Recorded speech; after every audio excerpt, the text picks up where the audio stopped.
The sun blazed mercilessly over the Arizona territory as Marcus Whitman guided his horse through the rocky canyon, the animal's hooves echoing against the red stone walls that rose like ancient sentinels on either side. Sweat carved clean tracks through the dust, coating his weathered face, and his blue eyes, pale as winter sky, scanned the treacherous path ahead with the wariness of a man who had learned that survival depended on constant vigilance.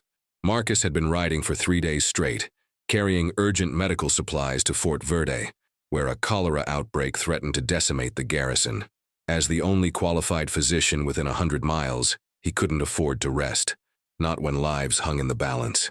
The leather saddlebags behind him contained precious vials of medicine and clean bandages that could mean the difference between life and death for dozens of soldiers and their families. The canyon narrowed ahead, forcing him to slow his pace as loose shale skittered beneath his horse's feet. That's when he heard it, a low, agonized moan that seemed to rise from the very stones themselves. Marcus pulled his horse to a halt, his hand instinctively moving to the Colt revolver at his hip. In this territory, wounded men could be as dangerous as healthy ones, especially if they were desperate. Another moan, weaker this time, drifted from behind a cluster of boulder formations to his left. Against every instinct that had kept him alive through 5 years on the frontier, Marcus dismounted and approached the sound, his medical training overriding his caution. He had taken an oath to heal, and that oath recognized no boundaries of race or allegiance. What he found behind the rocks made him draw in a sharp breath. A young Apache warrior, perhaps 20 years old, lay crumpled against the stone, his bronze chest rising and falling in shallow, labored breaths. Blood had soaked through his buckskin leggings from a bullet wound in his thigh, and another wound in his shoulder had left his left arm useless. His black hair, traditionally worn long and flowing, was matted with sweat and dust, and his dark eyes, fierce even in pain, tracked Marcus's approach with the alertness of a wounded predator. The warrior's hand tightened around a war lance that lay beside him. Though his weakened state made the gesture more symbolic than threatening, Marcus could see the fever beginning to set in, the telltale flush spreading across the young man's high cheekbones, and the slight tremor in his limbs that spoke of infection taking hold. "Easy there," Marcus said softly, raising both hands to show he carried no weapons. "I'm a doctor.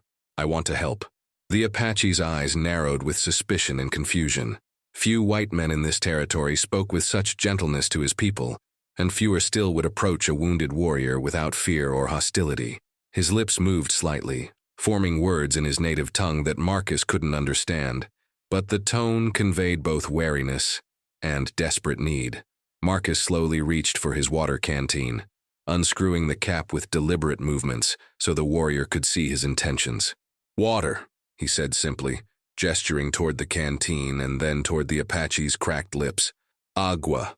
For a long moment, the two men stared at each other across a chasm of cultural divide and historical violence.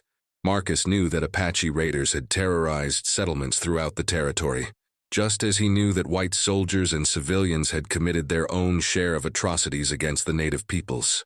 But here, in this canyon, there was only a wounded man who needed healing and a physician sworn to provide it. The warrior's resistance crumbled as his thirst overcame his pride. He gave an almost imperceptible nod, and Marcus knelt beside him, carefully lifting the young man's head and bringing the canteen to his lips.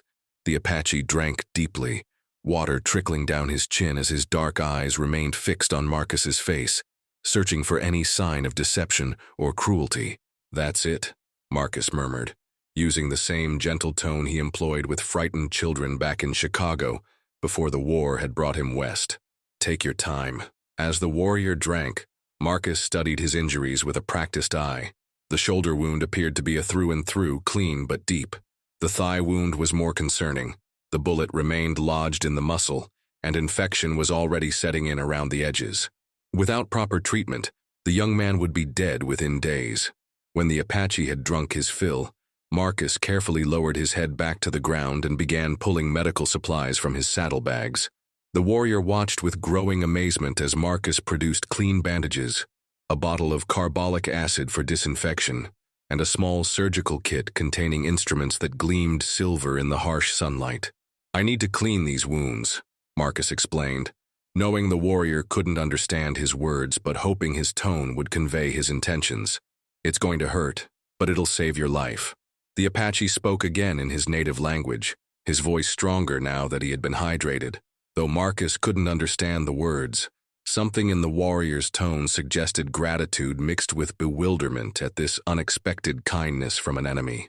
Marcus worked swiftly and efficiently, cleaning the wounds with practiced skill, while the warrior endured the pain with stoic silence. The bullet in the thigh required careful extraction, and Marcus could see the young man's jaw clench, and his free hand form a tight fist as the surgical instruments probed the infected flesh. Not once did the Apache cry out or ask for mercy, maintaining the dignity and courage that his people prized above all else. "You're brave," Marcus murmured as he finally extracted the deformed bullet and dropped it into the dust beside them. "Braver than most soldiers I've treated." As he bandaged the wounds with clean cotton and secured them with strips of cloth, Marcus couldn't help but notice the intricate beadwork on the warrior's clothing and the carefully crafted silver ornaments that adorned his hair and arms.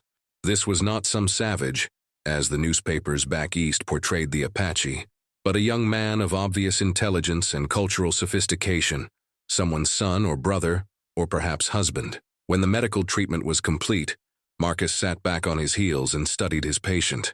The warrior's color was already improving, and his breathing had become more regular. The immediate crisis had passed, but the young man was still gravely ill and would need several days of rest and care to recover fully. "My name is Marcus," the doctor said, pointing to himself. "Marcus Whitman." The warrior studied him for a moment, then placed a hand over his own chest. "Takoda," he said clearly, the name carrying the musical cadence of his native tongue. "Takoda of the Chiricahua." Marcus nodded and repeated the name carefully, wanting to show respect for the young man's identity. "Takoda, it's an honor to meet you, even under these circumstances." For the first time since Marcus had found him, something that might have been a smile flickered across Takoda's lips. The doctor's obvious effort to pronounce his name correctly, combined with the careful medical treatment, had clearly made an impression on the proud young warrior. As the afternoon sun began its descent toward the western peaks, casting long shadows across the canyon floor, Marcus faced a difficult decision. His medical supplies were urgently needed at Fort Verde, where soldiers and civilians were dying of disease. Every hour of delay could cost lives, but abandoning an injured man in the wilderness would violate everything he believed in as a physician and as a human being. The decision was taken from him when Takoda spoke again, this time gesturing weakly toward the canyon walls above them. Marcus followed his gaze and felt his blood chill as he spotted movement among the rocks. Apache warriors, at least a dozen of them, picking their way down the treacherous slopes with the fluid grace of men born to this harsh landscape. Marcus's hand moved instinctively toward his revolver, but Takoda caught his wrist with surprising strength for a wounded man. The young warrior shook his head slowly and spoke several words in Apache, his tone suggesting reassurance rather than threat. The warriors who emerged from their concealment were a formidable sight, lean, muscular men with faces painted for war, carrying rifles and traditional weapons with equal familiarity. Their leader, a man of perhaps 40 with graying hair and scars that spoke of countless battles, approached with the measured stride of someone accustomed to command. Marcus remained perfectly still as the war leader examined the scene. The wounded Takoda, the white doctor kneeling beside him, the medical supplies scattered on the ground.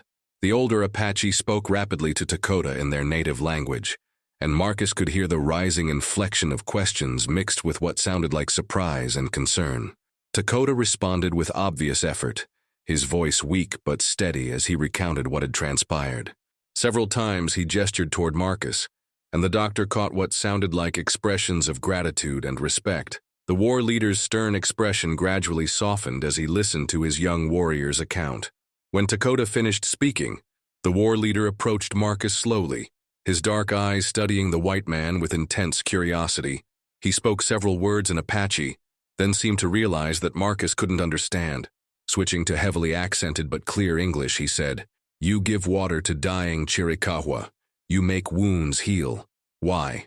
Marcus met the older man's gaze steadily, knowing that his answer could determine whether he lived or died. "Because he needed help," he said simply. "Because it was the right thing to do."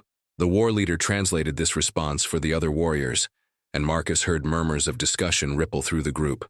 Some sounded skeptical, others surprised, and a few seemed almost amused by the simplicity of his answer.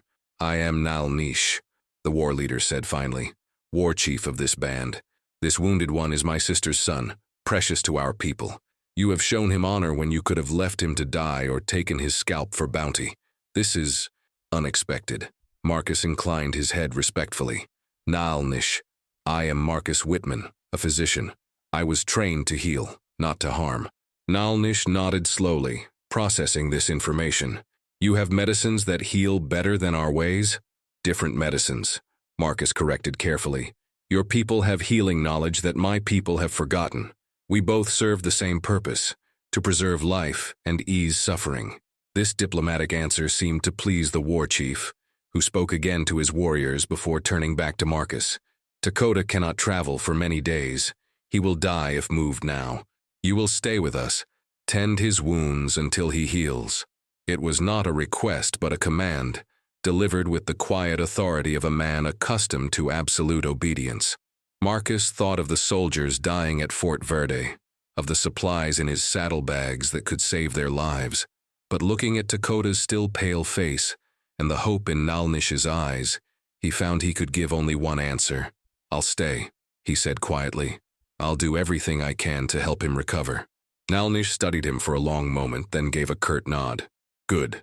You will be protected as guest of the Chiricahua. No harm will come to you while you heal our brother." The war chief spoke rapidly to his men, and they began to organize with the efficient speed of people accustomed to life on the move. 2 warriors carefully lifted Dakota, supporting his weight between them as they prepared to transport him to what Marcus assumed was their nearby camp.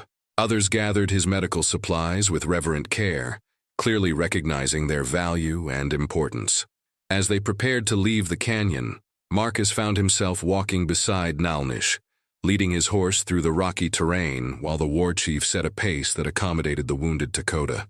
The other warriors spread out around them in a protective formation that spoke of years of warfare and constant vigilance. "You are not what I expected from a white medicine man," Nalnish said after they had walked in silence for several minutes. "Most of your kind see Apache and think only of killing or capturing." Marcus considered his response carefully. "I've seen too much killing already. The war between the states taught me that violence only breeds more violence. Someone has to choose a different path." "You fought in the Blue Coat War?" Nalnish asked, using the Apache term for the recent Civil War. "I was a battlefield surgeon with the Union Army," Marcus confirmed. "I saw boys from both sides die in my tent, calling for their mothers in their final moments. It changed how I see the world." Nalnish nodded with the understanding of a warrior who had witnessed similar scenes. "War is necessary sometimes, but it steals pieces of a man's soul. You chose to heal instead of adding to the darkness." The Apache camp, when they reached it, was unlike anything Marcus had expected from the lurid descriptions in frontier newspapers. Set in a hidden valley surrounded by towering mesas, it consisted of perhaps 30 wickiups, traditional Apache dwellings made of bent poles covered with brush and hides. Children played among the structures while women tended cooking fires, and men maintained weapons and equipment. It was a scene of domestic normalcy that challenged every stereotype Marcus had absorbed about savage Apache life. The arrival of their group caused quite a stir, particularly when the camp's inhabitants saw Marcus walking freely among the warriors. Women emerged from their homes to stare at the white doctor, some with curiosity, others with obvious hostility.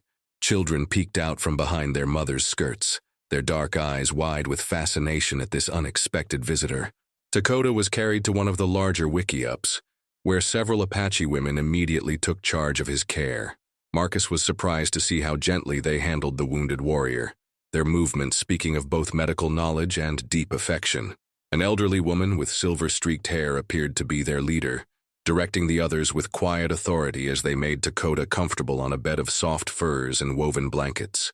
Nalnish introduced Marcus to this woman, whom he called Desba, explaining in Apache what the white doctor had done for Dakota. The old woman studied Marcus with sharp, intelligent eyes, before nodding slowly and speaking several words that the war chief translated. "Desba is our chief medicine woman," Nalnish explained. "She says your spirit is good, that the healing power flows strong in you. She will work with you to make Dakota well." Over the following days, Marcus found himself immersed in a world completely different from anything he had experienced. Working alongside Desba and the other Apache healers, he discovered that their medical knowledge was far more sophisticated than white settlers had ever imagined. They used dozens of native plants for healing purposes, understood the importance of cleanliness and rest in recovery, and possessed surgical techniques that complemented his own medical training. Desba showed him how to prepare poultices from local plants that reduced inflammation and fought infection more effectively than some of his manufactured medicines. In return, Marcus demonstrated the use of his surgical instruments and explained the principles of antiseptic treatment that had revolutionized battlefield medicine during the Civil War.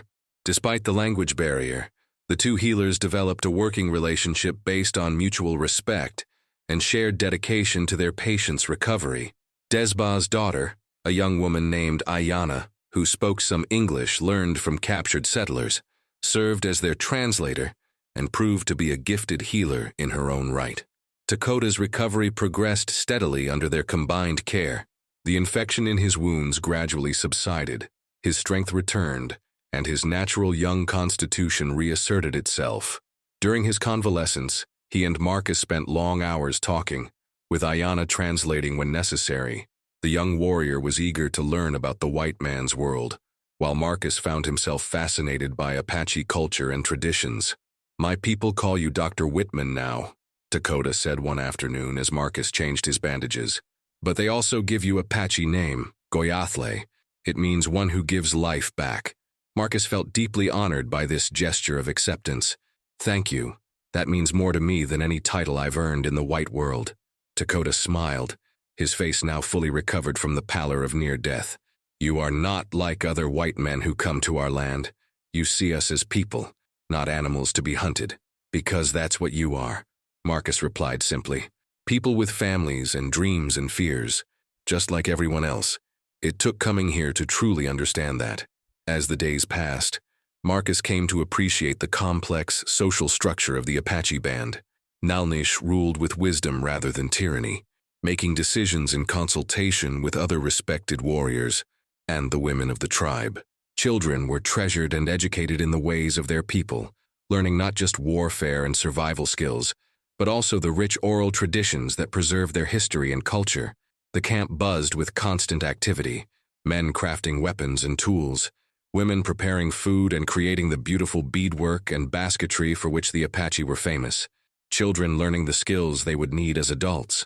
There was laughter and music in the evenings, stories told around fires that stretched back generations, and a sense of community that Marcus had rarely experienced in the often lonely white settlements. But beneath this surface normalcy, Marcus sensed an undercurrent of sorrow and desperate urgency that he couldn't quite understand. The warriors often held long, serious discussions that ended with grim expressions and worried looks. The women sometimes wept quietly while working, and even the children seemed subdued compared to what their natural exuberance should have been. It was Ayana who finally explained the source of this pervasive sadness. "The white soldiers hunt us," she said simply one evening as she helped Marcus prepare medicine for Takoda. "They say all Apache must go to reservation, must live like prisoners on white man's land. Those who refuse are to be killed or captured." Marcus felt a chill of understanding. He had heard rumors at Fort Verde about campaigns to pacify the Apache tribes, but he hadn't realized how close to completion these efforts were. "What will your people do?" Ayana's usually bright expression darkened with pain. "We cannot live on reservation. It is death by slow poison instead of quick death by bullet. But we are few now, and the blue coats are many. Each season, more of our people are taken or killed." That night, as Marcus lay in the small wickiup that had been prepared for him, he wrestled with conflicting emotions. His own government, the same union he had served as a battlefield surgeon, was systematically destroying these people, whose only crime was wanting to live freely on land that had been theirs for generations. The Apache he had come to know were not the bloodthirsty savages of newspaper accounts, but a proud, intelligent people, fighting desperately for survival. The crisis came sooner than anyone expected. Marcus had been with the Apache for nearly 2 weeks, and Takoda was almost fully recovered, when scouts brought word that a large cavalry force was approaching the hidden valley. The soldiers had apparently tracked the Apache band through the maze of canyons and mesas, and they would reach the camp within hours. The effect on the community was immediate and heartbreaking. Mothers gathered their children close. Warriors checked their weapons with the grim efficiency of men preparing for a final battle, and the elderly began to sing what Marcus realized were death songs, preparations for a fight that everyone knew they couldn't win. Nalnish summoned Marcus to his wickiup as the camp erupted in controlled chaos around them. "Dr. Whitman," the war chief said formally, "you have been good friend to Apache people. You have saved life of my sister's son and shown respect for our ways. Now I ask great favor." "Anything," Marcus replied without hesitation. The war chief gestured toward a group of about 24 people, mostly women, children, and elderly men, who were gathered near the center of camp. "These are the heart of our people. The future of Chiricahua Apache lives in them. If they are captured, taken to reservation, our nation dies forever." Marcus understood immediately what Nalnish was asking. "You want me to help them escape? You are white man. Soldiers will not suspect you of helping Apache. You could guide them through the mountains to Mexico, where they might find safety with other free Apache bands." Nalnish paused, his weathered face reflecting the agony of the choice he was making. "The warriors will stay and fight. Give them time to escape. We will not see another sunrise, but our people will live." The magnitude of what the war chief was asking hit Marcus like a physical blow. He would be abandoning his own people, becoming a fugitive from his own government, risking his life and freedom to save Apache refugees. If caught, he would likely face court-martial and execution as a traitor. But looking at the faces around him, women who had treated him with kindness despite generations of conflict, children who had overcome their initial fear to smile at him, elderly people who had shared their wisdom and stories, Marcus found that his choice was already made. "I'll do it," he said quietly, "but I want to help all of you escape, not just the non-combatants." Nalnish shook his head sadly. "Is not possible. Soldiers track us like hunting wolves. Someone must delay them, make them believe they have found all of our band. If we all run together, cavalry will follow and catch everyone. This way, some survive." The war chief's logic was inescapable, but that didn't make the sacrifice any less tragic. Marcus gripped the older man's shoulder, feeling the terrible weight of responsibility settling on his own shoulders. "Your sacrifice won't be forgotten. I swear to you, these people will reach safety." Nalnish nodded, his dark eyes reflecting both gratitude and infinite sadness. "You are a true friend to Apache people, Dr. Whitman. In years to come, when children of the children who escaped tonight tell stories of their ancestors, your name will be spoken with honor." The next few hours passed in a blur of frantic preparation. The refugees gathered only the most essential supplies: water, dried food, warm clothing for the mountain nights. Mothers explained to tearful children why they couldn't bring favorite toys or pets. Elderly grandparents embraced warrior sons they would never see again. Marcus saddled his horse and helped organize the escape party, his medical training proving useful in assessing who was strong enough for the arduous journey ahead. Dakota, despite his recent injuries, insisted on joining the group of refugees, arguing that he could help protect them during the dangerous trek to Mexico. "Your wounds are barely healed," Marcus protested. "The journey will be incredibly difficult." "These are my people," Dakota replied firmly. "My mother and little sister are among those fleeing. I will not abandon them to travel with only one protector, even one as brave as you." As dawn approached, bringing with it the sound of cavalry horses echoing through the canyon approaches, the refugees gathered for their final farewell. What Marcus witnessed next would remain etched in his memory for the rest of his life, a ceremony that represented both the end of one era and the desperate hope for continuance of a people's heritage. Nalnish and the other warriors who were staying behind formed a circle around the refugees, their faces painted with traditional war colors, and their weapons held ready for the final battle. Desba, the medicine woman, produced a sacred bundle wrapped in soft deerskin, containing what Marcus realized were the most precious spiritual artifacts of the band. Speaking in Apache that rose and fell with the rhythm of ancient prayers, Nalnish began what Ayana whispered was the ceremony of the passing of the sacred fire, a ritual performed only when a band faced extinction and needed to transfer its spiritual essence to survivors who would carry on the traditions. The war chief lit a small flame using traditional methods, then passed it among the warriors who would die that morning, each man adding his own prayer and blessing to the fire. When the flame reached the refugees, mothers held their children's hands to help them cup the warm light. Elderly people whispered the names of ancestors into the dancing glow, and everyone present understood they were witnessing something sacred and irreplaceable. "This fire has burned in our people since the beginning time," Nalnish explained to Marcus as the ceremony continued around them. "It has warmed the wiki-ups of chiefs and warriors, guided our people through seasons of plenty and times of hunger, blessed the births of babies and honored the passing of elders. Today we give it to those who flee, so that even if our bodies fall, the spirit of Chiricahua Apache will never die." Marcus felt tears streaming down his cheeks as he watched the elderly members of the group carefully transfer the sacred flame to a specially prepared torch that would travel with them. This wasn't just a religious ceremony. It was the conscious effort of a dying people to ensure that something essential of their identity would survive the destruction of their physical community. When the fire ceremony concluded, the warriors began their own preparations for death, singing traditional war songs that had been passed down through generations of fighters. The sound was haunting and beautiful, a final expression of defiance and courage that echoed off the canyon walls like the voice of the land itself.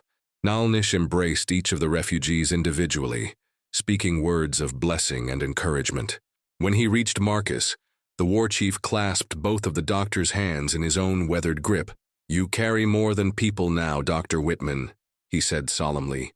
"You carry the future of our nation. Guard them well, and may the spirits of our ancestors guide your path." As the sound of approaching cavalry grew louder, Marcus led the refugee group out of the camp through a hidden trail that wound up the back face of the valley. The last thing he saw as they climbed toward the mountain passes was Nalnish and his warriors taking defensive positions among the wiki-ups, their faces serene with the calm that comes to men who have made peace with their destiny. The next several hours were a nightmare of difficult terrain and constant fear of discovery. Marcus pushed the group hard, knowing that their only chance lay in putting as much distance as possible between themselves and the coming battle before the cavalry finished with the camp and began searching for survivors. The refugees, from young children to elderly grandparents, showed remarkable endurance and courage. No one complained about the pace or the hardships, understanding that their lives and the survival of their culture depended on reaching safety. Dakota, despite his recent injuries, proved invaluable as a guide and protector, his knowledge of mountain trails and his calm presence helping to keep the group together. They were several miles from the camp when they heard the gunfire begin, a devastating cacophony of rifle shots and cavalry charges that lasted for perhaps 30 minutes before ending in the ominous silence that Marcus knew meant the destruction of everything they had left behind. Several of the refugees wept quietly as they walked, mourning the loss of husbands, fathers, and brothers who had chosen death over surrender. For 3 days and nights, Marcus led the Apache refugees through some of the most treacherous terrain in the Arizona Territory. They traveled by night when possible, hiding in caves and rocky overhangs during the daylight hours when cavalry patrols might spot them. Water became precious, food ran short, and the constant stress of potential discovery wore on everyone's nerves. The children were remarkable in their resilience, following the adults' example of stoic endurance without complaint.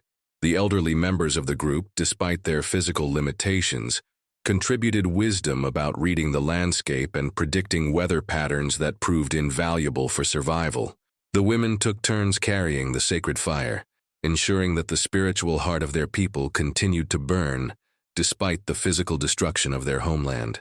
On the 4th day, as they approached the Mexican border through a series of hidden canyons that Dakota assured Marcus would be virtually impossible for cavalry to navigate, they encountered an unexpected obstacle.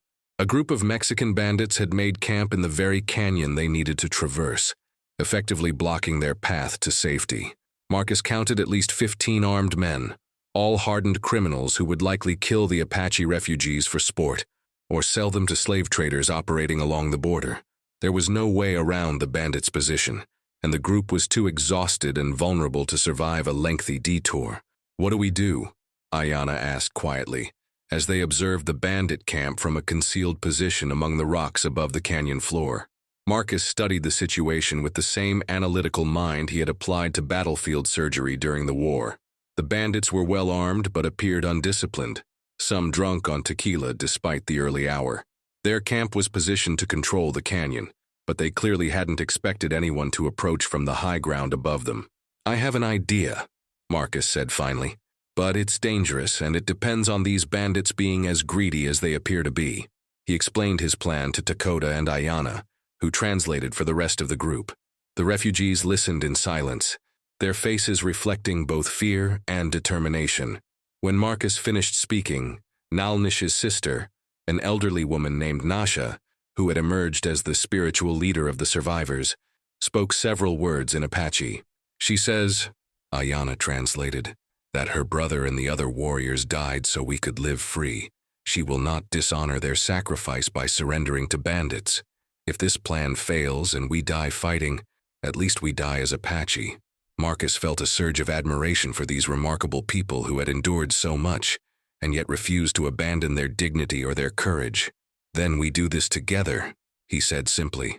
The plan was audacious in its simplicity. Marcus would approach the bandit camp alone, representing himself as a doctor, traveling with valuable medical supplies, who had become lost in the mountains.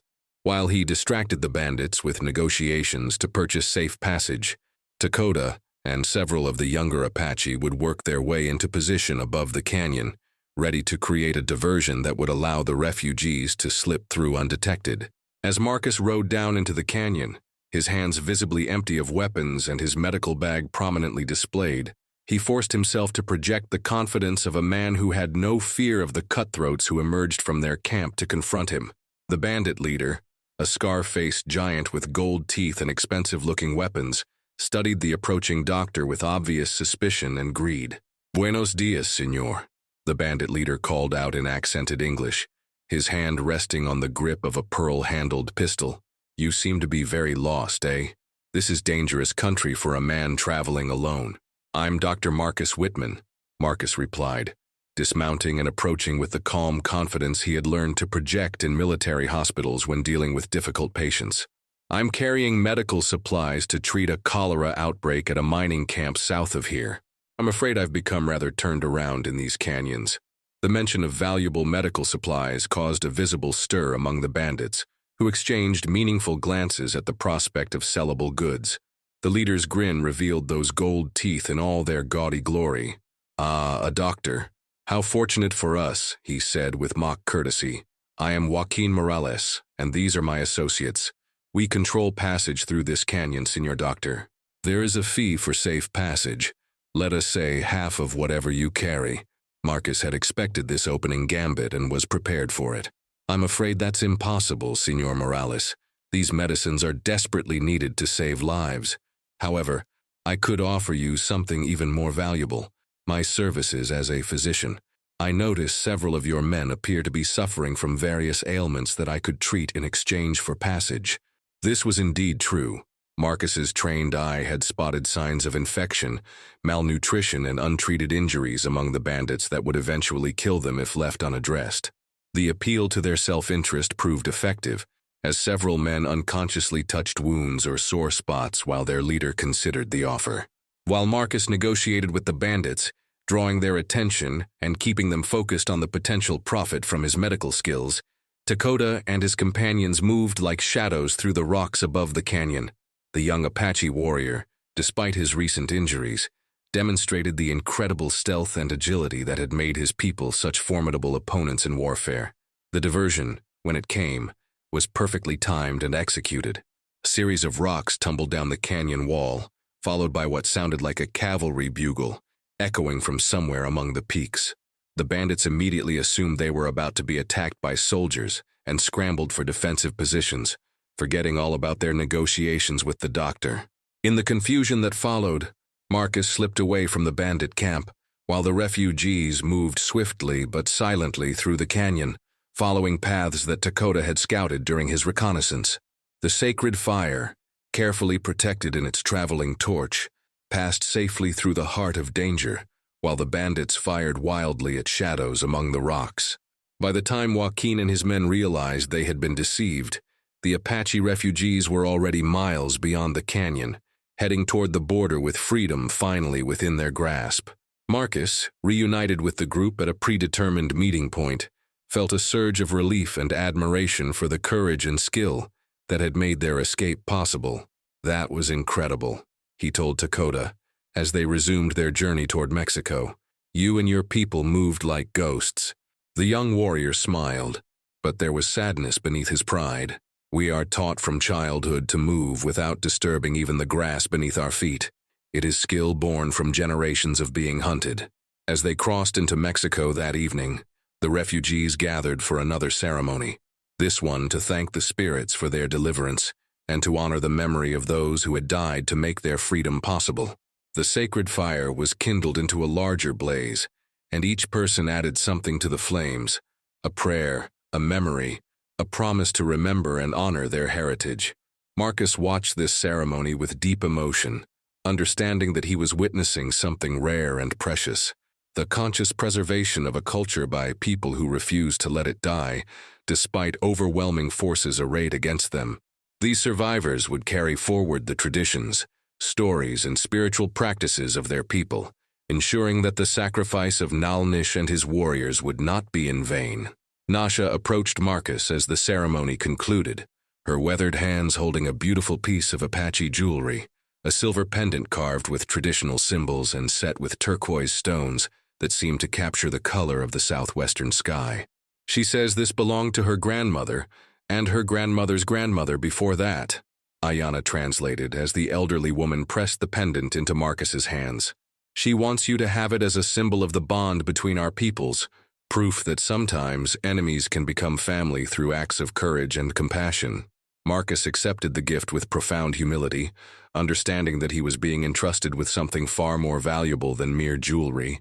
This pendant represented acceptance into a community that had every reason to hate and distrust white men, and it carried with it both honor and responsibility. The group established a temporary camp in a hidden valley just across the Mexican border, where they could rest and plan their next moves. Over the following days, Marcus helped treat various minor injuries and ailments that had developed during their arduous journey, while also learning more about Apache culture and traditions from the refugees who had become his adopted family. Dakota's little sister, a bright-eyed girl of perhaps 10 years named Kachina, took particular delight in teaching Marcus words and phrases in Apache, giggling at his clumsy pronunciation while patiently correcting his attempts.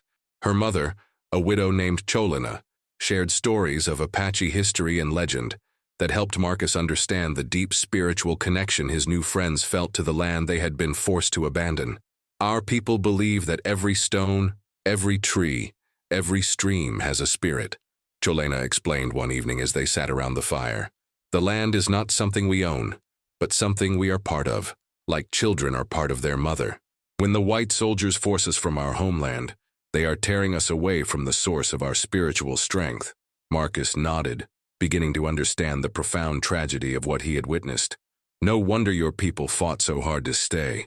It wasn't just about territory. It was about survival of your very souls." "Yes," Cholena replied softly, "but perhaps in saving some of us, in carrying the sacred fire to new places, we can plant seeds of our culture that will grow again someday." As the days passed, other Apache refugees began arriving at their hidden sanctuary, survivors from other bands that had been destroyed or scattered by the military campaigns. Each group brought its own stories of loss and courage, its own sacred objects and cultural treasures that had been saved from destruction. Marcus found himself serving not just as a physician, but as a bridge between cultures, helping to mediate disputes and organize the growing community of refugees. The diversity of Apache peoples gathered in their valley was remarkable. There were Chiricahua, like Dakota's family, but also Mescalero, Jicarilla, and Western Apache survivors, each with their own dialects, customs, and traditions. Despite their differences, they were united by shared loss and the determination to preserve their heritage for future generations. An elderly Mescalero chief named Victorio arrived with his small band after a harrowing escape from a reservation where conditions had become unbearable. His people were emaciated and diseased, victims of the systematic neglect and abuse that characterized the government's reservation system. Marcus threw himself into treating their ailments, working around the clock to save lives that had nearly been lost to deliberate starvation and medical neglect. They gave us moldy flour and rotten meat, Victorio told Marcus through an interpreter as the doctor treated his granddaughter's severe malnutrition. When our children became sick, they said it was God's will that Indians should suffer. They would not let our medicine people treat the sick, said their ways were heathen superstition. Marcus felt a deep rage building in his chest as he witnessed the systematic cruelty that his own government had inflicted on these people. That's not medicine, he said grimly. That's murder disguised as policy. Working alongside Desba and the other Apache healers, Marcus developed treatment protocols that combined Western medical knowledge with traditional Apache healing practices. The results were often more effective than either approach would have been alone, and he began to understand that true healing required attention to spiritual and cultural needs, as well as physical symptoms. The refugee camp gradually evolved into something resembling a permanent settlement, with wiki-ups arranged in family clusters and communal areas for cooking, crafts, and ceremonies.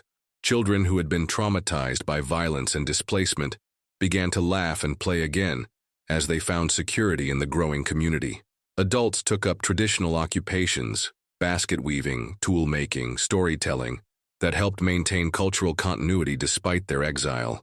Marcus established a small clinic in one of the larger wiki-ups, where he treated everything from childhood illnesses to war wounds to the psychological trauma that affected nearly every refugee. He learned to recognize the signs of what he privately called soul sickness, the deep depression and spiritual emptiness that came from being severed from ancestral lands and ways of life. For these cases, Western medicine proved inadequate. It was the Apache medicine people who provided the most effective treatments, using ceremonies, prayers, and spiritual counseling that addressed the root causes of despair. Marcus watched in amazement as elderly men and women who had seemed near death from grief were restored to vitality through participation in traditional rituals and the renewal of cultural connections. Your white medicine treats the body, Desba explained to him one evening as they worked together to treat a young woman suffering from severe melancholy. But when the spirit is wounded, only spirit medicine can heal. You are learning this, I think. Marcus nodded, humbled by the wisdom of this elderly healer who had become his teacher as much as his colleague. My people have forgotten so much about the connection between mind, body, and spirit. We try to fix problems by treating symptoms instead of causes. As months passed, the refugee settlement became a beacon of hope for displaced Apache throughout the region. Word spread through secret networks that there was a place where the old ways were still honored, where children could learn their heritage, and where the sacred fire continued to burn. More survivors arrived almost weekly, each group adding to the cultural richness and diversity of the community. Marcus found himself drawn deeper into Apache society, learning not just the language, but the complex social customs, spiritual beliefs, and traditional knowledge that had sustained these people for countless generations. He participated in ceremonies, learned to track and hunt in the Apache manner, and even began to understand the intricate relationship between the people and the harsh but beautiful landscape of the borderlands. The turning point came during the winter months, when a massive blizzard trapped the entire community in their valley for nearly 2 weeks. Food supplies ran dangerously low, and several of the oldest and youngest members of the group were near death from cold and hunger. It was during this crisis that Marcus truly understood the strength and resilience of Apache culture. Led by Nasha and the other elders, the community organized itself with remarkable efficiency to share resources and protect the most vulnerable. No one hoarded food or fuel. No one complained about hardships, and everyone contributed whatever skills or strength they possessed to the collective survival effort. Marcus watched families give their last portions of food to neighbors' children, saw teenagers volunteer for dangerous hunting expeditions in blizzard conditions, and witnessed the elderly share their warmth and shelter with others, despite their own frailty. This is why we survive, Dakota explained to Marcus one night as they huddled around a small fire, conserving precious fuel. Not because we are fierce warriors, though we are. Not because we know the land, though we do. We survive because we are one people, one family. When one suffers, all suffer. When one succeeds, all benefit. When the blizzard finally ended, and hunting parties were able to bring back fresh meat, The community celebrated with a feast that demonstrated the Apache gift for finding joy and meaning, even in the midst of hardship. There was music and dancing, storytelling and laughter, a reaffirmation of life and culture that proved more powerful than any military force arrayed against them. It was during this celebration that Marcus made a decision that would change the course of his life forever.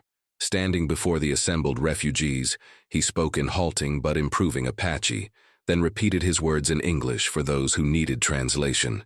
"I came among you as a stranger, a member of the people who have caused you great suffering," he began, his voice carrying across the fire-lit gathering. "You could have killed me or driven me away. Instead, you welcomed me as family, taught me your ways, allowed me to witness your strength and wisdom. I can never repay this gift, but I can offer you my life in service to your people." He paused, pulling the turquoise pendant that Nasha had given him from beneath his shirt. "I ask permission to remain among you permanently, to serve as your physician and your friend, to help preserve your culture and protect your children. I renounce my citizenship in the nation that seeks to destroy you, and I ask to be adopted as a true son of the Apache people."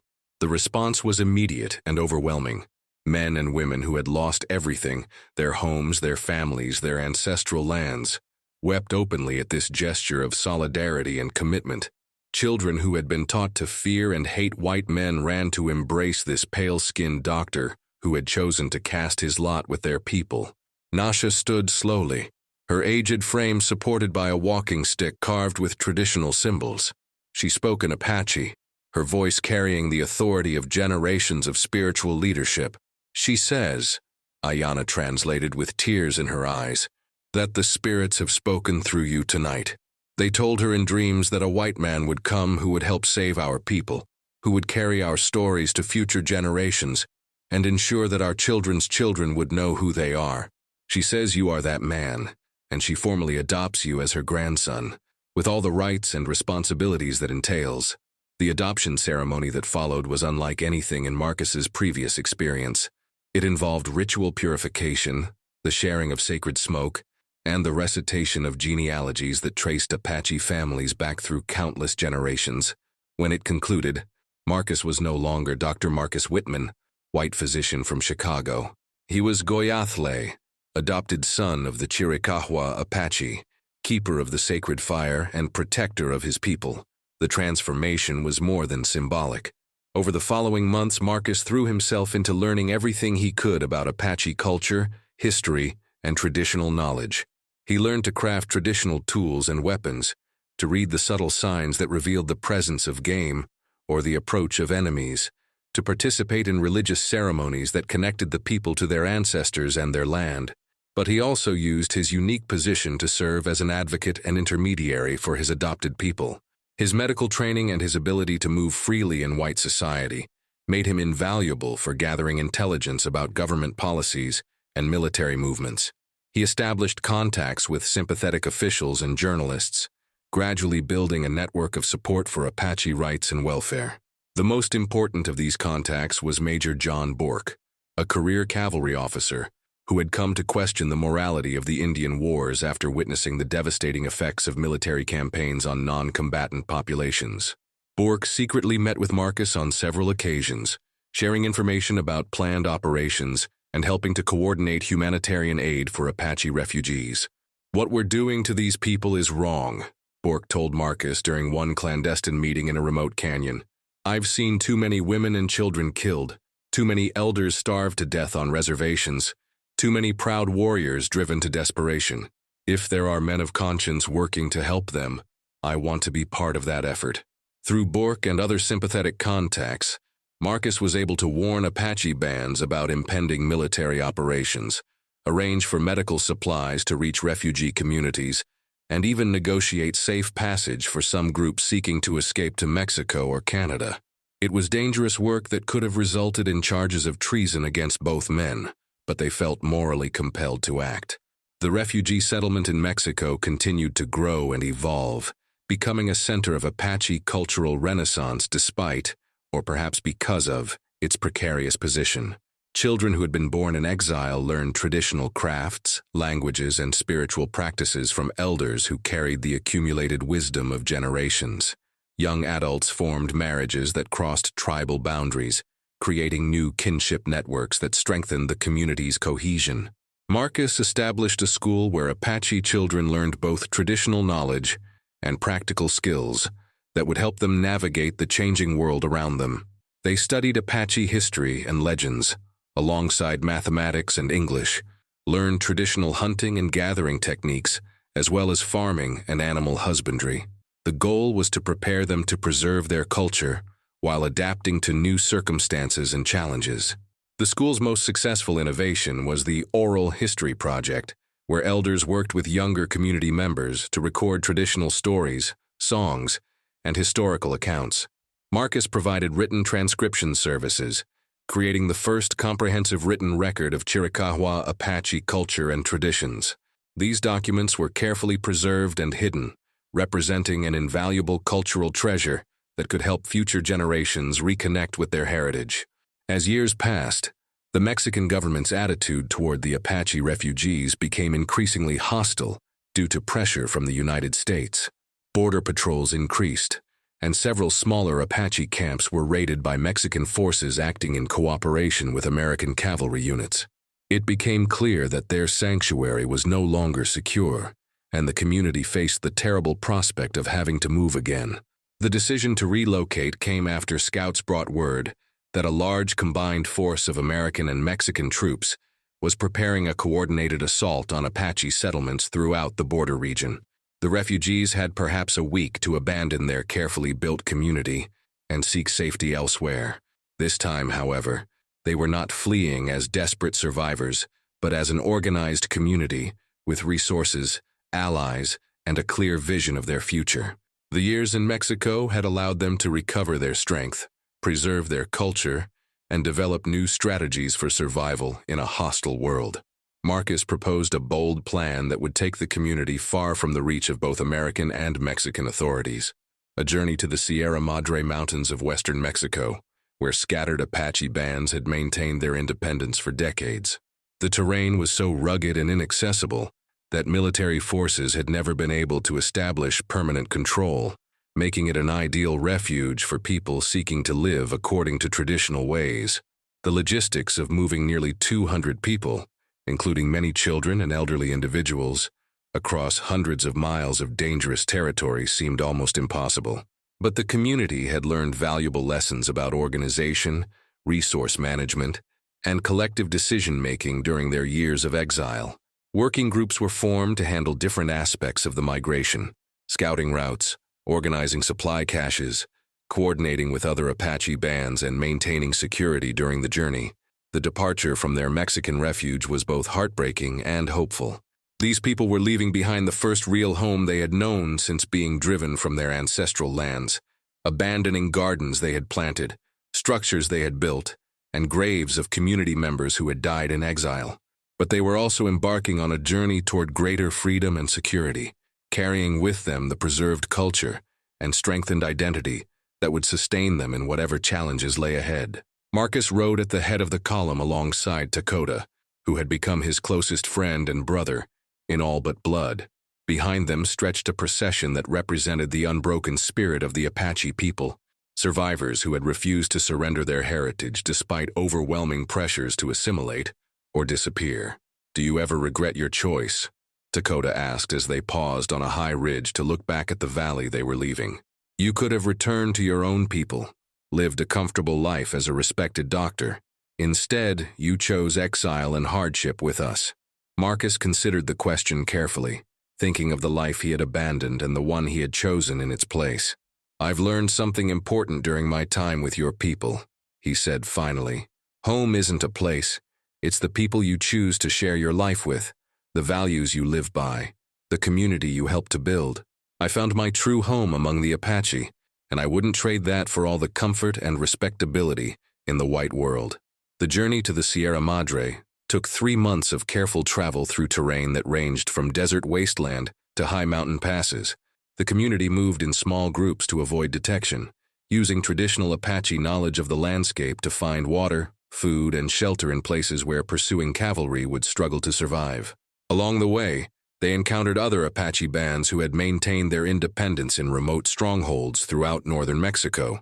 These meetings were cause for great celebration, as families were reunited and cultural knowledge was shared between groups that had been separated for years.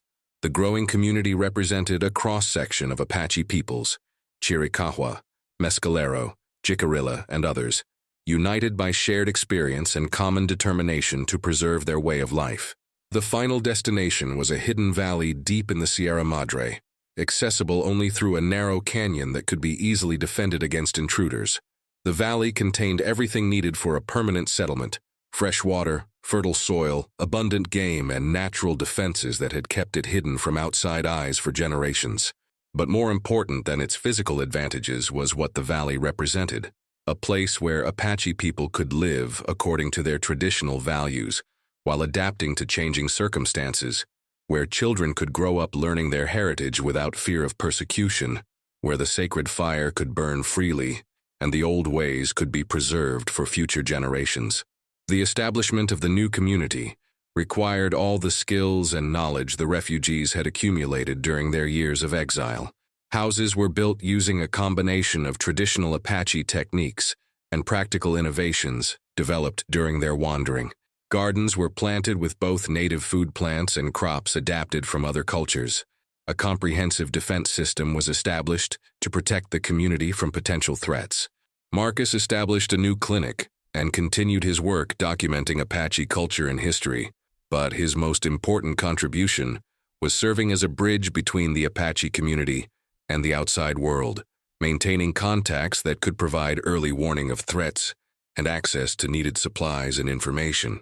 As the community settled into its new home, children who had known only exile and uncertainty began to experience the security and cultural richness that should have been their birthright. They learned to hunt and track in the traditional manner, to create beautiful crafts using techniques passed down through generations, to participate in ceremonies that connected them to the spiritual heart of their people. The adults, many of whom had survived horrors that would have broken lesser spirits, found peace and purpose in rebuilding their community and passing on their knowledge to the next generation. Warriors became teachers, ensuring that young people learned not just the skills of warfare, but the deeper values of courage, honor, and service to community that defined Apache manhood. Women who had lost everything found new roles as cultural preservers and community leaders, their wisdom and strength forming the foundation upon which the settlement was built. They organized the production of traditional crafts, the preparation of ceremonial foods, and the transmission of songs and stories that kept Apache heritage alive. The elderly, honored above all for their knowledge and experience, served as living libraries of traditional wisdom. They worked tirelessly to ensure that nothing was lost, that every ceremony was performed correctly, that every story was remembered precisely, that every skill was passed on to capable hands. Years passed in the hidden valley, and the community grew and prospered. Children born in freedom knew nothing of reservations or military campaigns, learning instead the traditional Apache relationship with the land and all its creatures. Young adults formed families and began the next generation of Apache people who would carry the culture forward into an uncertain future. Marcus, now fully integrated into Apache society and recognized as an elder despite his relatively young age, served multiple roles as physician, cultural recorder, and community leader. His unique position as someone who understood both Apache and white cultures made him invaluable for interpreting the changing world beyond their sanctuary and helping the community adapt to new realities. The most significant challenge came when scouts brought word that the Mexican government, under pressure from American authorities, was planning to survey and develop the Sierra Madre region for mining and logging operations. The discovery of their hidden community seemed inevitable, and once again, the Apache faced the prospect of displacement and persecution. But this time, they were not defenseless refugees, but an organized community with allies, resources, and decades of experience in survival and resistance. The response to this new threat demonstrated how much they had learned and grown during their years of exile. Working through Marcus's network of contacts, They were able to negotiate with sympathetic Mexican officials who recognized the Apache community's right to exist peacefully in their remote stronghold.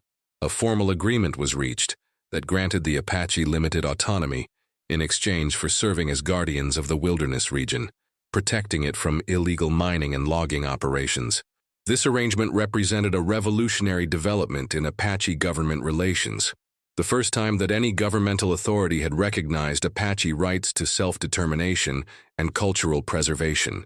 It served as a model that would eventually influence policy changes in the United States as well, though those changes came slowly and often required continued struggle. Marcus lived to see Apache children who had been born in the Sierra Madre settlement reach adulthood and begin families of their own. He witnessed the gradual improvement in relations between Apache communities and government authorities, the establishment of more humane policies regarding Native American rights, and the recognition of Apache cultural contributions to the broader society. But perhaps his greatest satisfaction came from knowing that he had helped ensure the survival of a people and a culture that had faced extinction. The sacred fire that had been carried from the last free Apache camp in Arizona continued to burn in the Sierra Madre, tended by generations of keepers who understood its significance and cherished their responsibility as cultural preservers. In his final years, Marcus worked to complete his comprehensive record of Apache history, culture, and traditions, a massive work that represented the accumulated knowledge of dozens of elders and the careful observation of someone who had lived intimately within Apache society for decades. This record would prove invaluable for future generations of Apache people seeking to reconnect with their heritage and understand their identity. When Marcus died peacefully at an advanced age, surrounded by the Apache family that had adopted him and the community he had helped to build, his funeral combined elements from both cultures he had served. Traditional Apache ceremonies honored his contributions to their people, while Christian prayers acknowledged his spiritual journey and the faith that had guided his compassionate service. He was buried in the hidden valley he had helped to establish, his grave marked with both a Christian cross and traditional Apache symbols that told the story of a man who had crossed cultural boundaries to serve humanity and preserve something precious for future generations. The turquoise pendant that had symbolized his adoption into Apache society was placed with him, a tangible link between the two worlds he had united through his life's work. Dakota, now an elder himself and one of the community's most respected leaders, spoke at Marcus's funeral with words that captured the significance of their unlikely friendship and shared journey. "Our brother Goyathle came to us as a stranger and an enemy," he said, his voice carrying across the gathered mourners. But the spirit saw his true heart and guided him to give water to a dying warrior in a lonely canyon. That act of compassion changed everything, not just for the wounded brave who lived, but for all of us who found in him a protector, a teacher, and a true son of our people. He witnessed the last ceremony of our old way of life, when our warriors chose death over surrender and passed the sacred fire to those who would carry it into exile. But he also helped us create the first ceremony of our new life, when that same fire was kindled in freedom and safety, surrounded by children who would grow up knowing their heritage and their worth. The white men have a saying about seeds that fall on good ground and bear fruit many times over. Our brother was such a seed, planted in Apache soil by the hand of the Great Spirit, growing into something that nourished our people and helped us survive when survival seemed impossible. The community that Marcus helped to establish continued to thrive for generations, serving as a beacon of hope for Apache people throughout the region, and a living demonstration that cultural preservation and adaptation could coexist. Children raised in the Sierra Madre settlement carried their heritage into the modern world, becoming teachers, doctors, artists, and leaders who honored their ancestors while building bridges to the future. The written records Marcus had created became the foundation for Apache cultural revival movements in the 20th century, helping scattered communities reconnect with traditions that had been interrupted by forced assimilation policies. His documentation of traditional knowledge, combined with the living culture preserved in the Sierra Madre community, ensured that Apache heritage would survive and flourish, despite centuries of persecution and displacement. The story of the white doctor who gave water to a wounded Apache brave and witnessed the last ceremony of a free people became itself a part of Apache oral tradition, told and retold around fires where the sacred flame continued to burn. It served as a reminder that compassion could bridge any divide, that courage could overcome any obstacle, and that the human spirit, properly nurtured, could survive and triumph over forces that seemed overwhelming. In the end, Marcus Whitman's legacy was not measured in the individual lives he had saved through his medical practice, though those numbered in the hundreds. It was not found in the comfort and prosperity he had sacrificed by choosing exile over respectability, though that sacrifice had been real and costly. His true legacy lived in the preservation of a people and a culture that might otherwise have vanished from the earth, in the children who grew up free and proud of their heritage, in the sacred fire that continued to burn in hidden places where the old ways were still honored and preserved. The simple act of giving water to a wounded enemy had rippled outward through time and space, creating waves of change that touched countless lives and altered the course of history itself. It proved that individual choices matter, that compassion is stronger than hatred, and that sometimes the most unlikely alliances can produce the most extraordinary results. As the sun set over the Sierra Madre Mountains, painting the sky in shades of red and gold that echoed the colors of the sacred fire, the Apache people continued their ancient ceremonies in their hidden valley sanctuary. The flames danced upward toward the stars, carrying prayers and memories skyward, connecting the present moment to countless generations of ancestors who had tended similar fires in times of both triumph and tribulation. The sacred fire burned on, as it had for countless generations and would for countless more, a symbol of endurance, hope, and the unbreakable spirit of a people who had refused to surrender their identity to the forces arrayed against them. And in its flickering light, the memory of Dr. Marcus Whitman, Goyathle, the one who gives life back, continued to inspire new generations of bridge builders, compassionate healers, and guardians of cultural treasure. The water given freely to a wounded brave in a lonely canyon had indeed borne fruit many times over, nourishing not just one life, but an entire people, preserving not just one moment of compassion, but a way of life that honored the sacred connection between all living things. In that preservation, the true victory was found, not in military triumph or political dominance, but in the quiet continuation of human dignity, cultural wisdom, and the sacred fire that burns eternal in the hearts of those who refuse to let darkness overcome light. If you enjoyed this Wild West story, please like this video, subscribe to our channel, and ring the notification bell to be the first to hear our next thrilling tales from the frontier.